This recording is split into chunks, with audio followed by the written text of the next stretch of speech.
বাংলাদেশের দক্ষিণাঞ্চলের বাগেরহাট, খুলনা ও যশোর অঞ্চলের একটি বিখ্যাত ও ঐতিহ্যবাহী খাবার হল সেমাই পিঠা। খাতাকলমে এটি সেমাই পিঠা নামে পরিচিত হলেও আঞ্চলিক ভাষায় এই পিঠা সেমাই পিঠা নামে বেশি পরিচিত।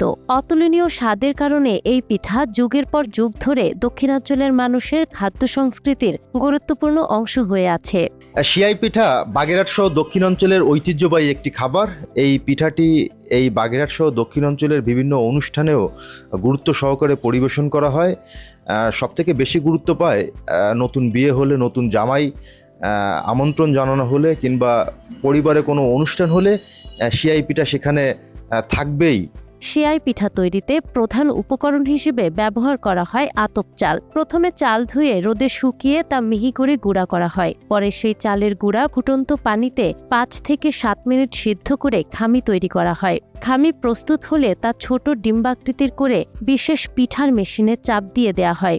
একই সঙ্গে মেশিনের হুইল ঘোরালে ছাঁচ দিয়ে নুডলসের মতো সরু আকৃতির পিঠা বের হয়ে আসে। যেটি দেখতে নুডলসের মতো মনে হলেও আদতে এটি নুডলস নয়, এটি একটি ঐতিহ্যবাহী পিঠা, যেটি মূলত গরুর মাংস, হাঁসের মাংস সহ বিভিন্ন ধরনের মাংসের সাথে পরিবেশনা করা হয়। তৈরি হওয়া পিঠা পরে সিদ্ধ করা হয়। আগে হাঁড়িতে পানি গরম করে জালির পাত্রে রেখে ঢেকে 15 থেকে 20 মিনিট সিদ্ধ করা হলেও বর্তমানে রাইস কুকার ব্যবহার করে সহজেই পিঠা সিদ্ধ করা হচ্ছে।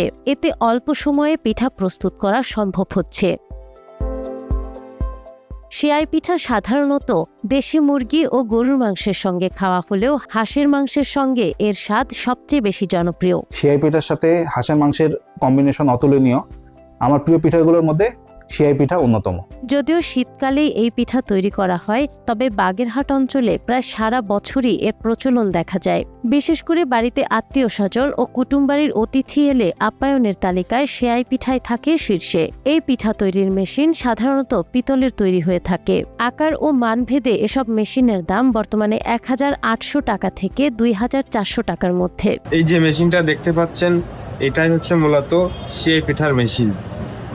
এই যে সামনের দিকে যে ফাঁকাটা, এখান থেকে চালের গুঁড়ার আটা সিদ্ধ করে এখান থেকে চেপে চেপে ঢুকায় দিতে হয়। তারপরে এই হুইলটা ঘুরাইতে হয়। তারপরে নিচ থেকে এই যে সাত আছে পিঠার, এখান থেকে পিঠা আকারে বের হয়ে আসে। দক্ষিণাঞ্চলের মানুষের জীবনধারা ও সংস্কৃতির সঙ্গে ওতপ্রোতভাবে জড়িয়ে থাকা সেমাই পিঠা আজও ঐতিহ্য ও স্বাদের প্রতীক হয়ে টিকে আছে। নাহার বৃষ্টি, টাইমস টুডে।